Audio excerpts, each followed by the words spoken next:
मृगसेनं पद्मनाभं सुरेशं विश्वाधारं गगनसदृशं मेघवर्णं शुभांगं लक्ष्मीकान्तं कमलनयनं योगिभिर्ध्यानगम्यं वन्दे विष्णुं भवभयहरं सर्वलोकैकनाथं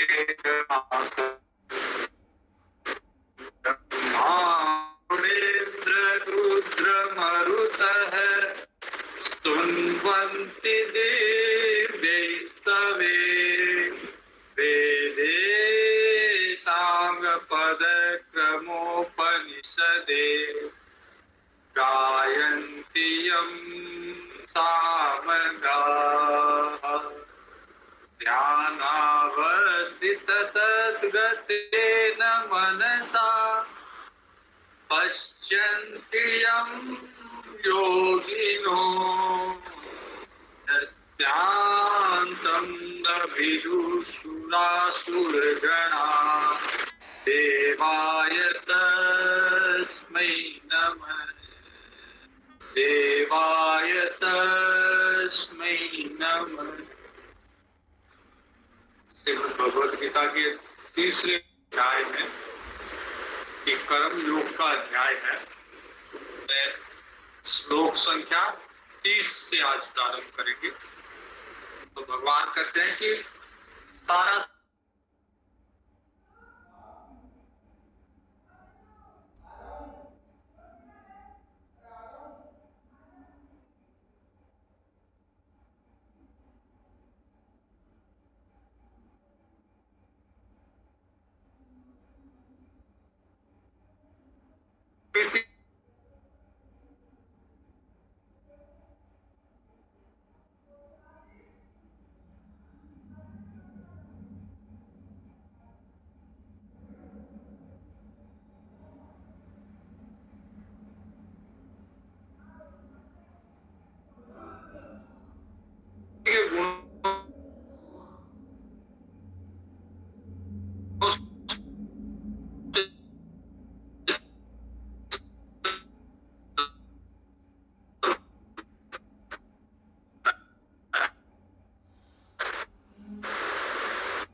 ये मेरे से पूरा आपस में गुणों से मिल रहे हैं।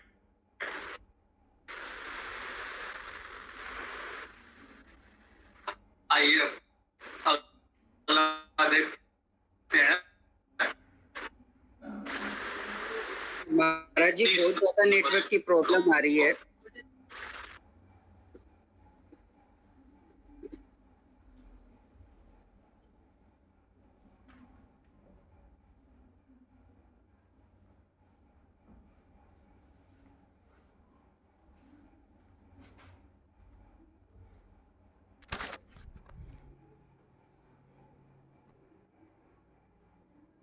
हरिओम।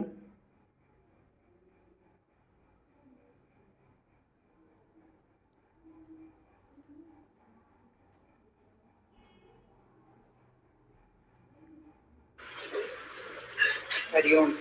हरिओम। प्रभु जी कहाँ गए? दुष्यंत जी मुझे लगता है कि महाराज जी के नेटवर्क में इशू है ना। हाँ, तो बहुत ही ज्यादा आवाज भी नहीं समझ में आ रही। तो फिर क्लास आज होएगी? पता नहीं है। सारे कर्मों को मेरे में अर्पित करके और तेरे को युद्ध करना चाहिए। वैसे ही हमको भी हमारे सारे कर्म भगवान में अर्पित करके कर्म करने चाहिए। भगवान कहते हैं कि कोई मेरे इस सिद्धांत को, इस मत को, मेरी इच्छा को अगर न मानेगा तो वो नष्ट चेतस है, अपनी बुद्धि का नाश करने वाला है। और जो मानेगा वो मुच्यते तेपि कर्म भी, हर तरह के कर्म से मुक्त हो जाएगा, कर्म बंधन लागू नहीं होगा। वो इस सिद्धांत को मान लेगा कि प्रकृति, आप प्रकृति के गुण आपस में ही व्यवहार कर रहे हैं, हम व्यर्थ में कर्तापन हमने पाल रखा है। तो भगवान में अर्पित अगर कर्म कर देंगे तो उस कर्तापन से मुक्त हो जाएंगे। इंद्रियस्य इंद्रियार्थे राग द्वेषो व्यवस्थितो, भगवान कहते हैं इंद्रिया और उनके विषयों में हमारे राग द्वेष रहते हैं।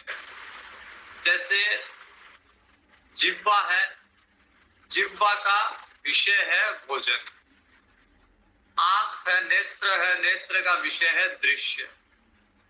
तो कोई दृश्य हमें अच्छा लगता है, उसमें हमारी राग है, और कोई दृश्य हमें बुरा लगता है, उसमें हमारा द्वेष है। तो राग और द्वेष विषयों में छिपे हुए रहते हैं, पता नहीं चलता, लेकिन प्रत्येक विषय में राग और द्वेष छिपे हुए हैं। भगवान कहते हैं कि ये परिपंथिनो, ये लुटेरे हैं। ये जो राग द्वेष छिपे हुए हैं विषयों में, वो एक तरह से लुटेरे हैं। आपकी सारी साधना, आपका मन का समता रूपी योग सबको लूट के ले जाएंगे। इसलिए से जब भी विषयों का सेवन करें, विषयों का, इंद्रियों का, विषयों का सहयोग हो, उस समय देखना चाहिए कि हमारे राग या द्वेष तो कार्य नहीं कर रहे यहाँ पे। क्योंकि राग द्वेष से कार्य करेंगे तो वो उसके लिए तो कहा गया है कि यस्य परिपंथी, वो रास्ते में लुटेरों की तरह है। जैसे किसी व्यापारी का सारा धन अगर यदि वो जंग है और कोई लूट के ले जाए, वैसे ही हमारी सारी योग, हमारा सारी साधना, अगर हम इनके वश में आ गए, हमारे इंद्रियों के विषयों में जो राग द्वेष छुपे हुए हैं उनके वश में आ गए, तो फिर हमारी सारी साधना तपस्या सब समाप्त हो जाएगी। इसलिए कहा गया तयोर न वशमागच्छ। तो जिस समय व्यवहार करें उस समय बड़ी सतर्कता से ये देखें कि क्या हम राग द्वेष से तो व्यवहार नहीं कर रहे। जैसे अर्जुन को युद्ध करने से कोई परहेज नहीं था, लेकिन राग है कि इनसे क्यों करूं, ये तो मेरे स्वजन है। वैसे ही जब हम कोई भी व्यवहार करें, जैसे भोजन अगर किया तो वहां पे भी कुछ राग, कुछ अच्छा लगता है, कुछ पे द्वेष होता है, कुछ भोजन अच्छा नहीं लगता। तो बिना राग द्वेष के इस विवेक से कार्य करना चाहिए कि अच्छा मेरे लिए कल्याणकारी क्या है, मेरे लिए अल्टीमेट गुड क्या है। तो जैसे यदि डॉक्टर ने बताया है, कुछ डिस्क्रिप्शन दिया है कि आपको ये परहेज रखना चाहिए और ये खाना चाहिए, तो वहां पे राग द्वेष कार्य नहीं आएगा। दवाई कितनी कड़वी हो, लेनी है तो लेनी है। अगर डॉक्टर ने कुछ खाने के लिए कहा है या कुछ खाने के लिए मना किया है, जैसे जुकाम लगी हुई है और डॉक्टर ने कहा कि भाई आइसक्रीम मत खाओ, तो बिना राग द्वेष के, बिना इसके कि ये मेरे को अच्छी लगती है, मैं क्यों नहीं खाऊंगा, मन करता खा लूं, बिना राग या द्वेष के अपना कार्य करना चाहिए। इंद्रियों का और इंद्रियों के विषयों का व्यवहार बिना राग द्वेष के विवेक के अनुसार करना चाहिए। श्रेयान स्वधर्मो विगुण है पर धर्मान स्वनुष्ठितात्, स्वधर्मे निधनम श्रेय है, पर धर्मो भयावह है। भगवान कहते हैं कि स्वधर्म में तो मरना भी अच्छा है। जो हमारा स्वयं का धर्म है उसमें उसमें तो निधनम श्रेय है, उसमें मरना अच्छा है, क्योंकि पर धर्म, दूसरे का धर्म भयावह होता है। श्रेयान स्वधर्मो विगुण है, भले ही स्वयं का धर्म विगुण है, कुछ अवगुण के साथ हो, लेकिन स्वयं का धर्म ही हमें कल्याण की तरफ ले जाता है। अगर हमारा मन भटकाते रहेंगे कि ये मेरा धर्म नहीं है, ये मेरा कार्य नहीं है, मैं दूसरा कार्य करूं, तो उससे कल्याण नहीं होगा, उससे मन की चंचलता बढ़ेगी। इसलिए कहा गया है कि स्वधर्मे निधनम श्रेय है। दूसरी तरह से इसे ऐसे देखा जा सकता है कि कर्म को उपार्जन का साधन नहीं बताया। आज के युग में कर्म हम सिर्फ अर्थ पाने का साधन मान लिया हमने, कि हम जो कर्म करते हैं पैसे मिलने चाहिए।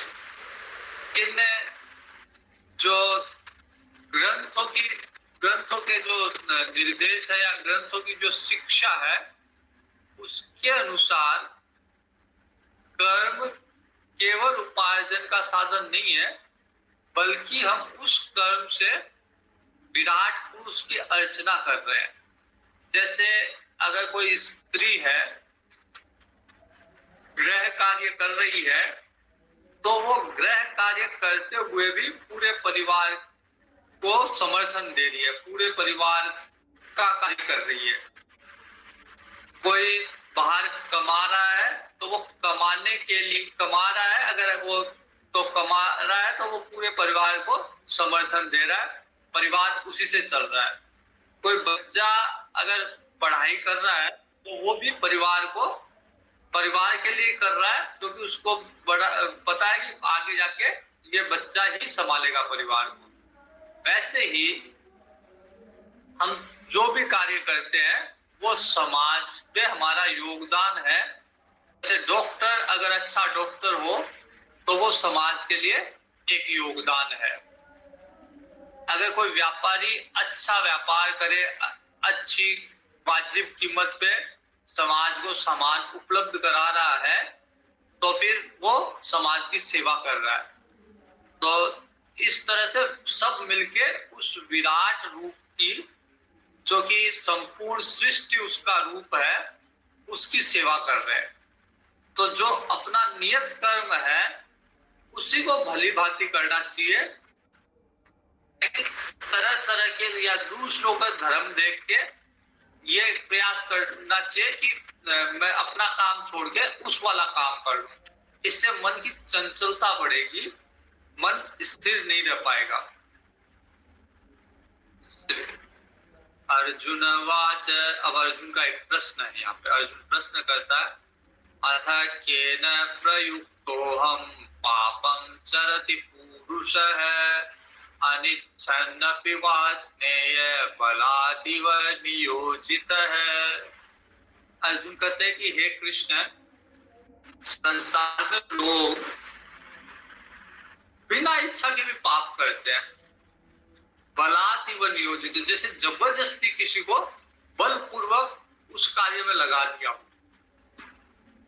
केन प्रयुक्तोऽहं पापं चरति पुरुषः, लोग पाप का आचरण करते हैं बलादिव, जबरदस्ती, खुद की इच्छा नहीं होती, अनिच्छन्नपि, खुद की इच्छा नहीं होती, फिर भी लोग पाप करते हैं। तो इसका क्या कारण है? भगवान कहते हैं, श्री भगवान वाच, भगवान कहते हैं इसका कारण है काम एष क्रोध एष रजो गुण समुद्भव है। भगवान कहते हैं कामना के कारण और क्रोध के कारण लोग अपराध करते हैं, लोग पाप करते हैं बिना इच्छा के भी। जैसे किसी की इच्छा ना हो कि मैं किसी की हत्या करूं, लेकिन उसे क्रोध आ गया, क्रोध के आवेश में कुछ क्षण के लिए ऐसा क्रोध आया कि वो हत्या कर देगा, फिर उसको पछतावा भी होगा, फिर उसको लगेगा कि मैं तो करना ही नहीं चाह रहा था लेकिन कैसे हो गया। तो भगवान कहते हैं ये काम और क्रोध, कामना और क्रोध दो ऐसे शत्रु है कि ये बलात्कार जबरदस्ती लोगों से पाप करवा लेते हैं। और ये कैसे उत्पन्न होते हैं? रजोगुण समुद्भव, रजोगुण के बढ़ जाने से, जब सतोगुण नहीं रहेगा, रजोगुण बढ़ जाता है, तो वहां पे काम और क्रोध उत्पन्न होते हैं। और ये दोनों महाशनो महापापमा विद्येन मिह वैरिणम, ये अघाने वाले हैं। मतलब इनमें कितना भी पाप, जैसे क्रोध आए तो कितना भी क्रोध आओ वो बढ़ता जाएगा क्रोध। ऐसे नहीं होता कि मतलब मैं तो इतना ही क्रोध करूंगा, मतलब शांति देने वाले नहीं है, बल्कि अघाने वाला और बड़ा पापी है। तो बहुत इनकी खुराक बहुत है, बहुत खाने वाले हैं। महाशनो महापापमा विधियेन मिह वैरिणम। और इन सबको तू अर्जुन वैरी समझ, अपना दुश्मन समझ। रामचरितमानस में भी 3 प्रबल दुश्मन बताए हैं, काम क्रोध लोभ, ये 3 प्रबल शत्रु है व्यक्ति के। तो यहाँ पे भी भगवान कहते हैं काम ऐसा क्रोध ऐसा, काम और क्रोध विधि है मिह वैरिणम, ये वैरी दुश्मन की तरह है। भूमे नाव्रियते भक्ति यथा दर्शो मलेन च, यथोल्बेनावृतो गर्भस्त तेनेदमावृतम्। 3 उदाहरण दिए हुए हैं कि भगवान ने सारा कर्म योग का ज्ञान दे दिया। अब भगवान कहते हैं कि ये कर्म योग का जो मेरा ज्ञान है ये सब में है, लेकिन फिर भी ये ज्ञान लोगों का ढका हुआ रहता है। ढका हुआ क्यों रहता है? इस काम की वजह से। कामना इतनी प्रबल होती है, सबको ज्ञान होता है, किसको नहीं होता कि चोरी नहीं करनी चाहिए, ज्ञान सबको है, लेकिन कामना इतनी प्रबल है कि उसको लगता है ये चीज तो मेरे को चाहिए ही चाहिए, और उसके लिए वो कुछ भी करने को तैयार है, चोरी करने को तैयार है, उसके लिए वो डाका डालने के लिए तैयार है, उसके लिए वो झूठ बोलने के लिए तैयार है। पता होता है कि झूठ बोलना पाप है, हिंसा करना पाप है, चोरी करना पाप है, लेकिन फिर भी कामनाओं के वेग के कारण व्यक्ति सारे अपराध कर देता है। या तो क्रोध में करता है या कामना की वेग के कारण करता है। तो भगवान कहते हैं कि ये ज्ञान जो है वो ढका हुआ है कामना के कारण। 3 उदाहरण है किस तरह से ढका हुआ है। तो जैसे कुएं से अग्नि ढकी हुई रहती है, अग्नि, लेकिन उसके ऊपर धुआं है, तो केवल धुआं दिखता है, अग्नि नहीं दिखती। दूसरा उदाहरण, जैसे दर्पण है, शीशा है, और शीशे पे धूल लग गई, मैल लग गया, तो अब शीशा नहीं दिखेगा, आप उसमें अपनी शक्ल नहीं देख सकते, बल्कि वो मैल है। और तीसरा उदाहरण, मतलब शीशे में आपकी शक्ल नहीं दिखेगी, मैल ही दिखेगा। तीसरा उदाहरण, जैसे गर्भ ढका हुआ रहता है, तो गर्भ जब बच्चा पैदा होता है तो गर्भस्थ शिशु एक आवरण से, एक झिल्ली से ढका हुआ रहता है। तो उस तरह जेर बोलते हैं उसे, जेर से गर्भ, जो झिल्ली होती है उसको जेर बोलते हैं। तो जेर से गर्भ ढका हुआ रहता है। उसी तरह ये ज्ञान भी ढका हुआ है। अब ये 3 उदाहरण है, तीनों में थोड़ा थोड़ा अंतर है। जैसे धुआं और अग्नि, पहला उदाहरण, तो अग्नि से धुआं निकल रहा है और उससे लिप्त नहीं है, लेकिन अग्नि, धुआं अलग है, अग्नि अलग है, लेकिन हाँ ठीक है, दिख नहीं रही, अग्नि ढकी हुई है। उसके लिए ज्यादा विशेष कुछ नहीं, या तो कोई थोड़ी सी हवा आएगी या इधर उधर हवा डालोगे तो अग्नि प्रकट रूप में दिखने लग जाएगी। दूसरा इससे थोड़ा ज्यादा है, कि शीशे के ऊपर धूल लग गई। अब वो धूल के कारण शीशा एकदम दिखना बंद हो गया। अब उसको पूरी तरह से साफ करोगे तो फिर शीशे में शक्ल दिखेगी।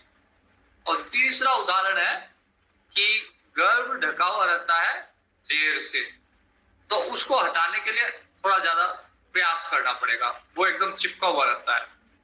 तो इस तरह से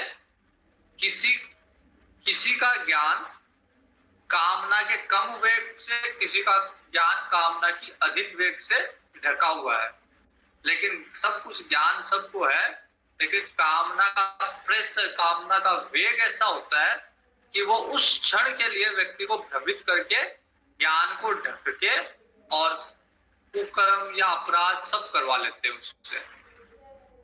आवृतम ज्ञानमेतेन ज्ञानिनो नित्य वैरिणा काम रूपेण कौन्तेय दुष्पूरेणानलेन च। भगवान कहते हैं अर्जुन, ये कभी भी कामना पूर्ण नहीं होती। जैसे अग्नि में अगर घी डालते जाओ तो अग्नि प्रज्वलित होती जाएगी, अग्नि भी बंद नहीं होगी। वैसे ही व्यक्ति की कामना कभी भी पूर्ण होने वाली नहीं है। ज्ञानिनो नित्य वैरी, ये मनुष्य के ज्ञान के लिए एक वैरी की तरह है, दुश्मन है ये मनुष्य की कामना, क्योंकि इससे व्यक्ति का ज्ञान ढक जाता है। कितना ही ज्ञानी हो, लेकिन जब कामना का वेग होगा तो उसको लगेगा ये चीज तो चाहिए ही चाहिए, और उस वेग के कारण वो कोई भी अपराध करने को तत्पर हो जाएगा। इंद्रियाणि मनो बुद्धि अस्याधिष्ठान मुच्यते एते विमोहयत्येष ज्ञानमावृत्य देहिनम्। ये कामना रहती कहाँ है? तो भगवान कहते 3 स्थान है, इंद्रिय, मन, बुद्धि। ये वासना के स्थान है। कामना, वासना, इनके स्थान या तो इंद्रियों में रहेगी, या मन में, या बुद्धि में। तो वहां से मन में, बुद्धि में, इंद्रियों में कामना है, और वहीं से वो ज्ञान को आच्छादित करती है, ज्ञान को ढकती है, और उसी के कारण ये जीवात्मा मोहित हो गया। तस्मात् त्वमिन्द्रियाण्यादो नियम्य भरतर्षभ पापमानं प्रजहिहेनं ज्ञान विज्ञान नाशनम। किसी ने हैंड रेज किया, कोई प्रश्न है क्या किसी का? कुछ पूछते हैं क्या? दीपक जी ने हैंड रेज किया, कुछ पूछना चाह रहे हैं?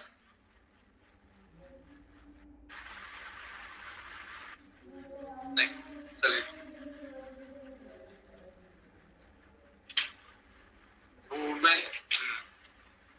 तो कामना मन में, बुद्धि में और इंद्रियों में कामना का निवास स्थान है, वहां रहती है कामना।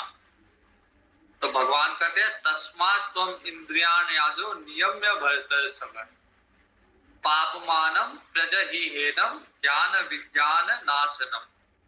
इसलिए अर्जुन, भगवान कहते हैं अर्जुन, इसलिए पहले तू अपने इंद्रियों को वश में कर, इंद्रियों को अनुशासित कर, और जिसके कारण ये ज्ञान विज्ञान का नाश हो जाता है। ज्ञान होते हुए भी व्यक्ति उस ज्ञान के विपरीत आचरण कर जाता है कामना के कारण। और क्योंकि ये कामना इंद्रियों में रहती है, मन में रहती है, तो मन और इंद्रियों को वश में करना चाहिए। ये हमारे नियंत्रण में होने चाहिए। होते हैं हम इनके नियंत्रण में, जैसे मन किया वैसे कार्य कर लिया, लेकिन मन हमारे नियंत्रण में होना चाहिए कि जहां हम चाहें वहां मन को लगाएं, ना कि मन के कहने पे हम कार्य करें। हम जो कार्य विवेक से हमने जो सही माना, उसी में हमारा मन लगना चाहिए। जैसे पढ़ने के समय मन पढ़ाई में लगना चाहिए, खेलने के समय मन खेलने में लगना चाहिए। तो जहां मन को हम लगाना चाहे वहां मन लगना चाहिए, ना कि मन के अनुसार हमें लगना चाहिए।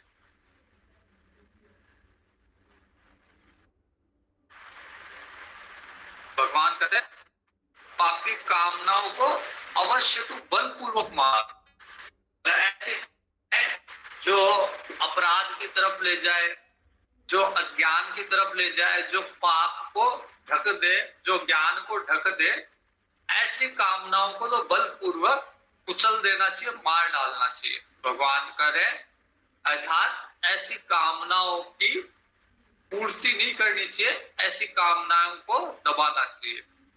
इंद्रियाणि प्राणाहुः इंद्रियभ्यः परम मनः, मनसस्तु परा बुद्धिर्यो बुद्धे परतस्तः। भगवान कहते हैं इंद्रियों से प्रबल जो है या इंद्रियों से सूक्ष्म है वो मन है। इंद्रियों को फिर भी आप नियंत्रण में कर सकते हो, बस में कर सकते हो। जैसे आंख का धर्म है देखना, आपको लगता है कि नहीं देखना तो आंख बंद कर दीजिए। कान का धर्म है सुनना, इंद्रियां है, इंद्रियों का धर्म है सुनना। आपको नहीं सुनना आप बंद कर सकते हो, लेकिन मन उससे भी सूक्ष्म है। मन आपके नियंत्रण में जल्दी से आता नहीं है। देखना बंद कर दिया लेकिन मन उसी में चला जाएगा। जिस दृश्य को आपने आंखें बंद कर ली, अब देखना बंद कर दिया, लेकिन मन वहां चला जाएगा। अगर जैसे मान लीजिए रसगुल्ला पड़ा आपके सामने और आपने रसगुल्ले को नहीं खाने का आपने संकल्प लिया और उसको मुंह में नहीं रखते आप, जिह्वा तक पहुंचाने ऐसा आपने संकल्प ले लिया, लेकिन फिर भी मन वहां तक चला जाएगा कि मैं रसगुल्ला खाऊं। तो जो काम हम नहीं करना चाहते, इंद्रियों का हम दमन करते हैं, लेकिन मन वहां तक पहुंच जाता है। तो इंद्रियों से सूक्ष्म मन की गति है। इंद्रियाणि परा, इंद्रियों से भी परम सूक्ष्म जो है वो मन है। और मनसस्तु परा बुद्धि, और मन से भी परे बुद्धि है, मन से भी सूक्ष्म बुद्धि है। तो पहले इंद्रियों को नियंत्रित करो, इंद्रियों से मन को और मन से बुद्धि को। तो एक बार यदि बुद्धि ने निर्णय कर लिया, बुद्धि ने समझा दिया मन को, मन भी नहीं जाएगा। तो मन भी नियंत्रित हो जाता है बुद्धि के नियंत्रण होने से। तो और भगवान कहते हैं बुद्धे परतस्तु सह, और जो आत्मा है वो बुद्धि से भी परे है। आत्मा बुद्धि से भी परे है। तो जब पहले इंद्रियां नियंत्रण में होगी, फिर मन नियंत्रण में होगा, फिर जब बुद्धि नियंत्रण में होगी, उसके बाद में आत्मा के बारे में या आत्मा का अनुभव होगा। आत्मा में रति, आत्मरति, आत्मरमण, वो स्थिति बाद में आएगी। उसके लिए पहले सबसे पहले इंद्रियों पे नियंत्रण, फिर मन पे नियंत्रण, फिर बुद्धि पे नियंत्रण, फिर जाके आत्मा से सुख की प्राप्ति उसके बाद में। एवं बुद्धे परम भूत्वा संस्तभ्यात्मानमात्मना जहि शत्रुमहाबाहो कामरूपं दुरासदम्। इस प्रकार बुद्धि से परे उस सूक्ष्म, बलवान और अत्यंत श्रेष्ठ आत्मा को जान। कहते हैं ना, साधारण भाषा में भी कहते हैं कि भगवान को मन बुद्धि से नहीं प्राप्त किया जा सकता। तो वैसे ही आत्मा क्या है? आत्मा भगवान का ही रूप है। तो आत्मा को भी मन और बुद्धि से परे है। आत्मा कहो या भगवान कहो, मन बुद्धि से परे। तो भगवान कहते हैं उस सूक्ष्म आत्मा को, अत्यंत श्रेष्ठ आत्मा को तू समझ, उसको जान, उसकी अनुभूति के लिए प्रयास कर, और पहले बुद्धि के द्वारा मन को वश में, बुद्धि ही मन को वश में कर सकती है। अब मन अपने आप, मन का स्वभाव तो चंचल है, तो अपने आप मन से मन को नियंत्रित नहीं हो सकता। बुद्धि से मन को जब विवेक जागृत होता है, जब विवेक के प्रति समर्पण बुद्धि होती है, महत्व बुद्धि होती है उस विवेक में, तब फिर मन नियंत्रण में होता है। तो इस तरह भगवान कहते हैं, इस तरह तू इस काम रूपी दुर्जय शत्रु को मार डाल, क्योंकि ये शत्रु, ये कामना ज्ञान के ऊपर पर्दा डालती है। तो ज्ञान होने के बाद भी ज्ञान को ढक देती है ये कामनाएं। तो ये एक शत्रु की तरह इनको मार डाल, इनको महत्व मत दे, और इनको जैसे ये कामना जागृत हो वही कुचल दे। इस तरह से तीसरा अध्याय संपूर्ण हुआ। ओम तत्सदिति श्रीमद्भगवद गीतासु उपनिषत्सु ब्रह्म विद्यायाम योग शास्त्रे श्री कृष्ण अर्जुन संवादे कर्म योगो नाम तृतीयोध्याय। अब चतुर्थ अध्याय में, अब ये जो भगवान ज्ञान दे रहे हैं अर्जुन को, अर्जुन के मन में कहीं ना कहीं ये है कि ये तो मेरा सखा है, ये तो मेरे बुआ का बेटा है, मामा का बेटा है। तो अर्जुन को लग रहा है कि ये मेरे जैसा ही है। अर्जुन के मन में ये आभास नहीं है कि ये भगवान है। इसलिए भगवान ने अपना स्वरूप व्यक्त करने के लिए, ताकि अर्जुन को इस ज्ञान का महत्व पता चले, इस ज्ञान में उसकी प्रतिष्ठा हो, इसलिए भगवान ने अपना स्वरूप को व्यक्त करना चाहा अर्जुन के समक्ष। इसलिए भगवान जानबूझ के एक बात कहते हैं, योगम प्रोक्तवान हम अव्ययम विवस्वान मनवे प्राह मनुरिक्ष्वाकवे ब्रवीत्। भगवान कहते हैं कि अर्जुन, ये जो ज्ञान है मैंने सबसे पहले सूर्य को दिया, और सूर्य ने इसको मनु महाराज को दिया, और मनु महाराज ने राजा इक्ष्वाकु को दिया। तो इस तरह से ये परंपरा में ज्ञान आ रहा है। एवं परंपरा प्राप्तम एवं राजर्षयो विदुः सकाले नेह महता योगो नष्ट परंतप। भगवान कहते हैं कि ऐसे परंपरा में ये ज्ञान आ रहा है। सूर्य को दिया, सूर्य ने मनु महाराज को दिया, मनु महाराज ने इक्ष्वाकु को दिया। तो ये राज ऋषियों की परंपरा में ये ज्ञान चला आ रहा है, लेकिन कुछ समय से ये लुप्त हो गया था ज्ञान, व्यक्तियों को पता नहीं था। इसलिए अब मैं वापिस से इस ज्ञान को तेरे को कह रहा हूं। देखो, ज्ञान परंपरा से जो आता है उस ज्ञान का महत्व अलग होता है। अगर मैं अपने मन से कुछ कहूंगा तो मेरे राग द्वेष उसमें, उस बात में सम्मिलित होंगे। लेकिन जो परंपरा से आ रहा है उसमें राग द्वेष नहीं होगा, उसमें वो एक तरह से अंग्रेजी में कहते हैं ना, टाइम टेस्टेड, कि वक्त के साथ उसको वजन किया हुआ, तोला हुआ है, उसकी परीक्षा हुई है। जैसे कोरोना के समय जब वैक्सीन आई थी नहीं, तो हर कोई उसको लेने से घबरा रहा था। सबको ये एक आशंका थी कि इसके साइड इफेक्ट क्या होंगे, क्योंकि उसके पहले उस वैक्सीन का प्रचलन नहीं था। जैसे साधारण जो वैक्सीन चलती है, जो जैसे टाइफाइड की या किसी भी बीमारी की, टिटनेस की, तो व्यक्ति आराम से खा लेता उसको, इंजेक्शन को। उसके मन में ये भय नहीं रहता कि इसका कोई साइड इफेक्ट होगा।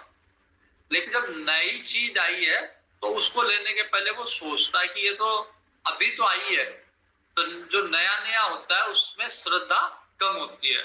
लेकिन जो एक काफी समय से चला आ रहा है और बहुत सारे लोगों ने उस मार्ग में उस ज्ञान का प्रयोग भी किया है, उससे लाभ भी मिला है उनको, तो फिर वो उस पर विश्वास अधिक होता है। अब अर्जुन के मन में जब भगवान ने ऐसा कहा तो अर्जुन के मन में एक शंका उत्पन्न हुई। स एवायं मया तेद्य योग प्रोक्त पुरातनः भक्तोऽसि मे सखा चेति रहस्यम हेतुत्तमम्। भगवान कहते हैं वही परंपरा वाला ज्ञान, पुराना वाला, वही मैंने तेरे को कहा है। और क्यों कहा है? क्योंकि तू मेरा भक्त भी है, मेरा सखा भी है। भक्तोऽसि में सखा चेति। तो कई बार जैसे कई प्रश्न होते हैं कि भगवान ने ज्ञान पांडवों में अर्जुन को ही क्यों दिया, जबकि ज्ञान के अधिकारी तो धर्मराज युधिष्ठिर थे। लेकिन इसीलिए दिया क्योंकि भगवान स्वयं कहते हैं कि भक्तों में सखा चेती, तू मेरा भक्त भी है, मेरा सखा भी है, इसलिए मैं तेरे को ये दिव्य ज्ञान दे रहा हूं। तो जहां श्रद्धा होती है, भक्ति होती है, रामचरितमानस में एक चौपाई है कि अगर कोई श्रद्धा से पूछे या योग्य अधिकारी हो तो ज्ञानी पुरुष, महात्मा, साधु पुरुष गूढ़ से गूढ़ रहस्य को, गुप्त से गुप्त ज्ञान को भी नहीं छिपाते, सब प्रकट कर देते हैं। तो वैसे ही भगवान कहते हैं कि तू भक्त है, मेरा सखा है, इसलिए मैं तेरे को ये गुप्त रहस्य, ये गुप्त ज्ञान दे रहा हूं। अब इस बात को सुन के अर्जुन के मन में एक शंका उत्पन्न हुई कि भाई मैं और भगवान श्री कृष्ण लगभग बराबर सी उम्र है हमारी, और ये कह रहे हैं कि मैंने अर्जुन को दिया। भगवान कह रहे हैं कि मैंने ये ज्ञान सूर्य को दिया, सूर्य ने मनु महाराज को, मनु महाराज ने इक्ष्वाकु को। तो सूर्य बहुत पहले जन्मा होगा, पृथ्वी के आदि में जन्मा होगा, और कृष्ण अभी जन्मा हुआ है। तो ये कैसे हुआ कि कृष्ण ने इस ज्ञान को और सूर्य भगवान को दिया? तो अर्जुन कहते हैं अपरम भवतो जन्म परम जन्म विवस्वतः कथम एतद् विजानीयाम त्वमादो प्रोक्तवानिति। अर्जुन सीधा प्रश्न करते हैं कि आपका जन्म तो अभी अभी हुआ है और सूर्य का जन्म बहुत आदिकाल से है, तो मैं कैसे मान लूं कि इस ज्ञान के आदि में आप हो, अर्थात सूर्य भगवान को आपने ये ज्ञान दिया, मैं इसको कैसे मानूं? भगवान कहते हैं बहुनी में व्यतीतानि जन्मानि तव चार्जुन आन्यहं वेद सर्वाणि न त्वं वेत्थ परन्तप। भगवान कहते हैं न मेरे ही नहीं, तेरे भी, हम दोनों के बहुत सारे जन्म हो चुके हैं। अंतर इतना ही है, मेरे को सारे जन्म का याद है, पता है, ज्ञान है, और तू भूल गया, तेरे को नहीं पता। तो मैं सारे पिछले जन्मों को भी जानता हूँ, आने वाले जन्मों को भी जानता हूँ, और तू केवल इसी जन्म को जानता है। अब भगवान स्पष्ट रूप से कह रहे हैं कि भाई मैं भगवान हूं और मैंने जन्म लिया है। अब तक नहीं कहा, अब भगवान स्पष्ट से अर्जुन को कह रहे हैं कि मैं भगवान हूं, भगवान होके मैंने मनुष्य का रूप धारण किया है। तो भगवान को अपना परिचय देना था, अपने आप को व्यक्त करना था, ताकि अर्जुन में इस ज्ञान के प्रति महत्व, इस ज्ञान सत्य माने और इस ज्ञान से अजोपि सन्वयात्मा भूतानामीश्वरोऽपि सन् प्रकृतिं स्वामधिष्ठाय संभवाम्यात्म मायया। ये 5 श्लोक 5 से लेके 6 से लेके 10 तक महत्वपूर्ण श्लोक है, क्योंकि इनमें भगवान ने अपने आप को व्यक्त किया है। तो बहुत सारे सत्संग में विशेषकर स्वामी श्रद्धेय स्वामी रामसुंदर जी अपने नित्य सत्संग में इन पांचों श्लोकों का उच्चारण किया करते थे। अजोपि संभयात्मा भूतानामीश्वरोपि सन प्रकृतिम स्वाम अधिष्ठाय संभवाम्यात्म माया। भगवान कहता मैं अजन्मा, भगवान कहते हैं मैं अजन्मा भी, समस्त प्राणियों का ईश्वर होते हुए भी और अपनी प्रकृति को अपने अधीन करके अपनी योग माया से प्रकट हो जाता हूं। अंतर क्या है कि हम तो प्रकृति के अधीन है, प्रकृति जैसे नचाती हम नाचने लग जाते हैं, और भगवान ने जन्म लिया, अवतार लिया, लेकिन फिर भी प्रकृति भगवान के अधीन है। उस समय में भी भगवान अज्ञान में नहीं है, भगवान को सब ज्ञान है और भगवान की मन बुद्धि सब नियंत्रण में है। भगवान प्रकृति के अधीन नहीं हुए, न भगवान रजोगुण न तमोगुण न सत्वगुण में खेल रहे हैं, बल्कि खिला रहे हैं। यदा यदा ही धर्मस्य ग्लानिर्भवति भारत अभ्युत्थानम अधर्मस्य तदात्म्यहं सृजाम्यहम्। भगवान कहते हैं कि जब जब धर्म की हानि होती है और अधर्म की वृद्धि होती है, तब तब मैं अपने रूप को रचता हूं, तब तब मैं सगुण रूप में अवतार लेता हूं।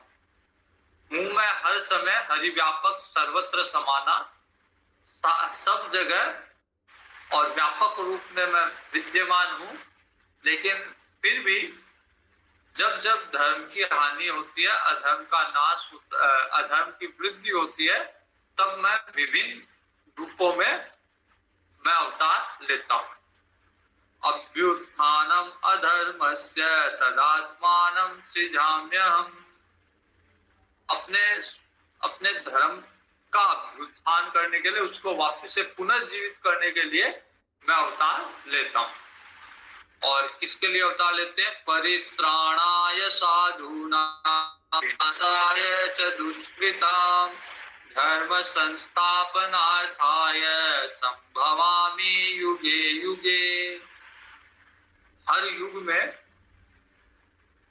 साधु पुरुष की रक्षा के लिए और दुष्ट लोगों के विनाश के लिए मैं अवतार लेता हूं, धर्म संस्थापना की, धर्म की स्थापना के लिए।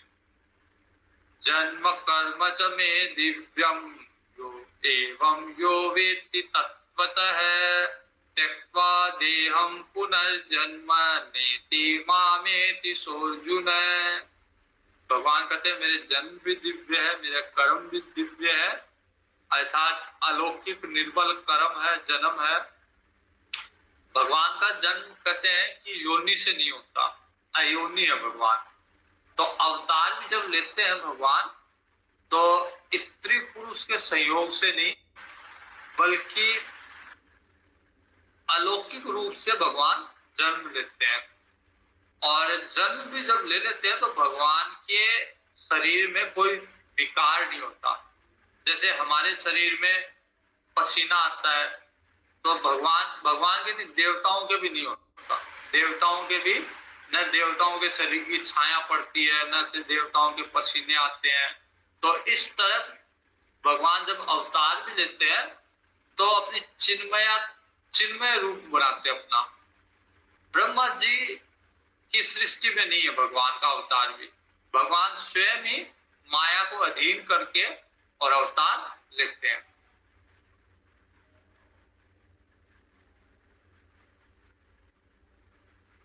तो इसलिए भगवान का जन्म भी दिव्य है और कर्म भी दिव्य है। मैंने एक बार पहले भी बताया था कि भगवान का कर्म जो है वो कर्म नहीं है, लीला है। हम लोग जो कार्य करते हैं वो कर्म है, उसका फल होता है, कर्म फल होता है, अच्छा या बुरा, और उसी के हिसाब से स्वर्ग या नरक की प्राप्ति होती है, पाप पुण्य के चक्कर में है। लेकिन भगवान का कोई कर्म फल नहीं है। अगर भगवान का भी कर्म फल होता तो भगवान को नित्य ही अवतार लेने पड़ते, क्योंकि कुछ न कुछ अच्छा होता, बुरा होता, तो अच्छी जगह बुरी जगह हमेशा अवतार लेने पड़ते हैं।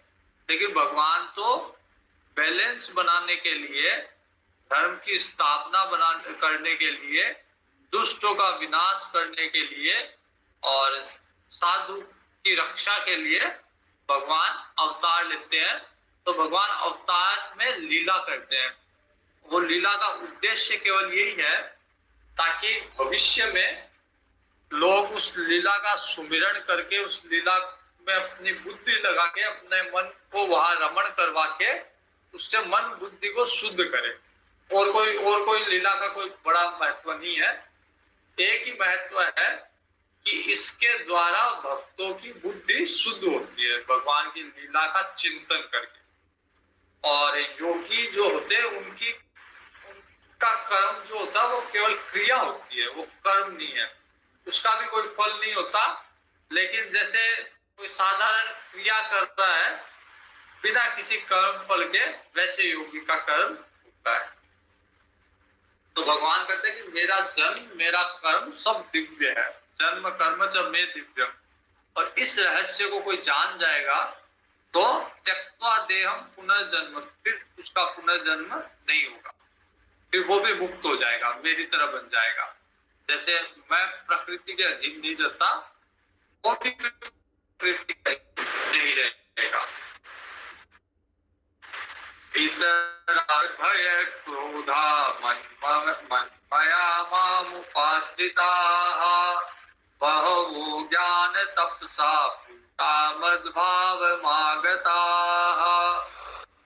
भगवान कहते जिसके राग द्वेष भय क्रोध ये नष्ट हो गए हैं, वो मेरा अनन्य भक्त मेरे ही निवास करेगा। और ऐसे मेरे आश्रित रहने वाले भक्त ज्ञान रूप तप से पवित्र होकर मेरे स्वरूप को ही प्राप्त करेंगे। फिर मेरे में और उनमें कोई अंतर नहीं होगा, क्योंकि वो ज्ञान के तप से पवित्र हो गए। इसलिए राग है और क्रोध ये जिसके नष्ट हो गए हैं, रामचरितमानस में भी आता है कि जिसके अगर कोई कामना नहीं है, जिसके कोई राग नहीं है, वो भगवान का ही रूप है।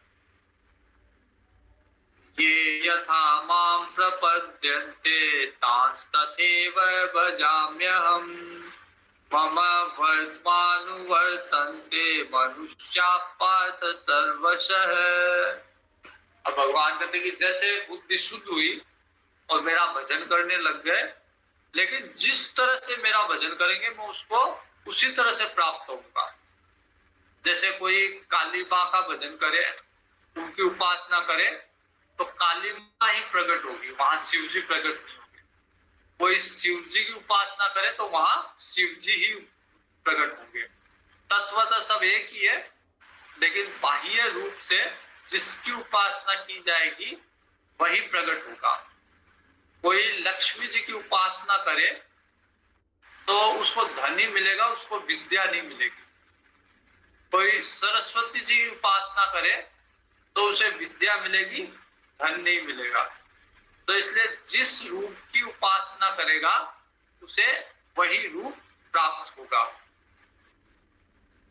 ये यथा मां प्रपद्यन्ते तांस तथैव भजाम्यहम्।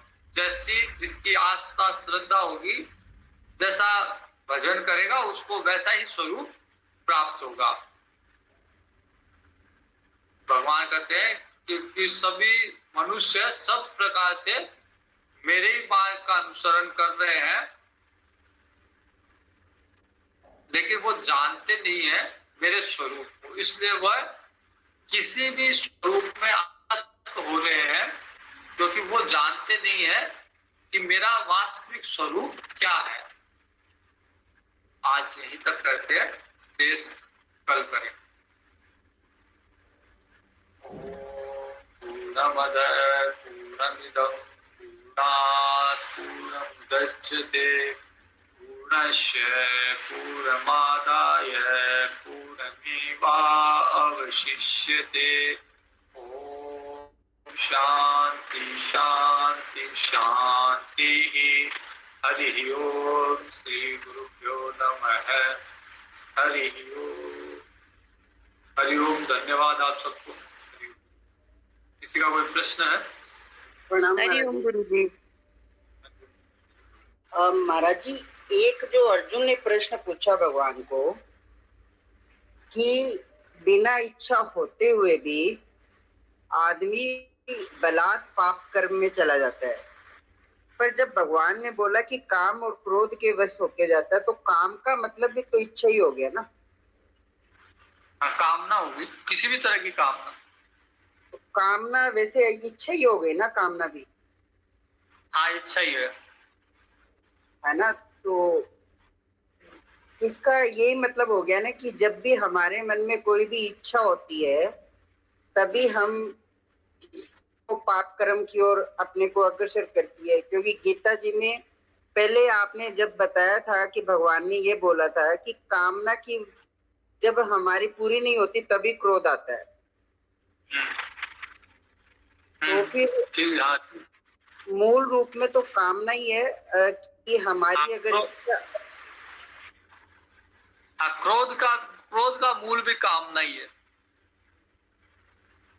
तो बेसिकली अर्जुन का प्रश्न ही सही नहीं हुआ कि इच्छा नहीं है, इच्छा होती है तभी ये चीजें होती है।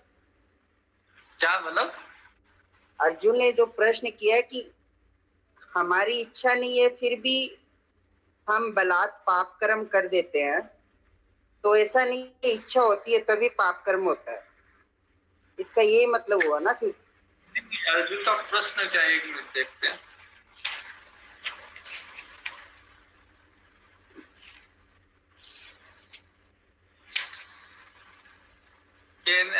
अर्जुन का प्रश्न है कि केन प्रयोयम पापम सति पुरुष है, कि पाप में बलात् अनिच्छन्नपि, बिना इच्छा के भी, और व्यक्ति पाप में आचरण क्यों करता है बलात् जबरदस्ती।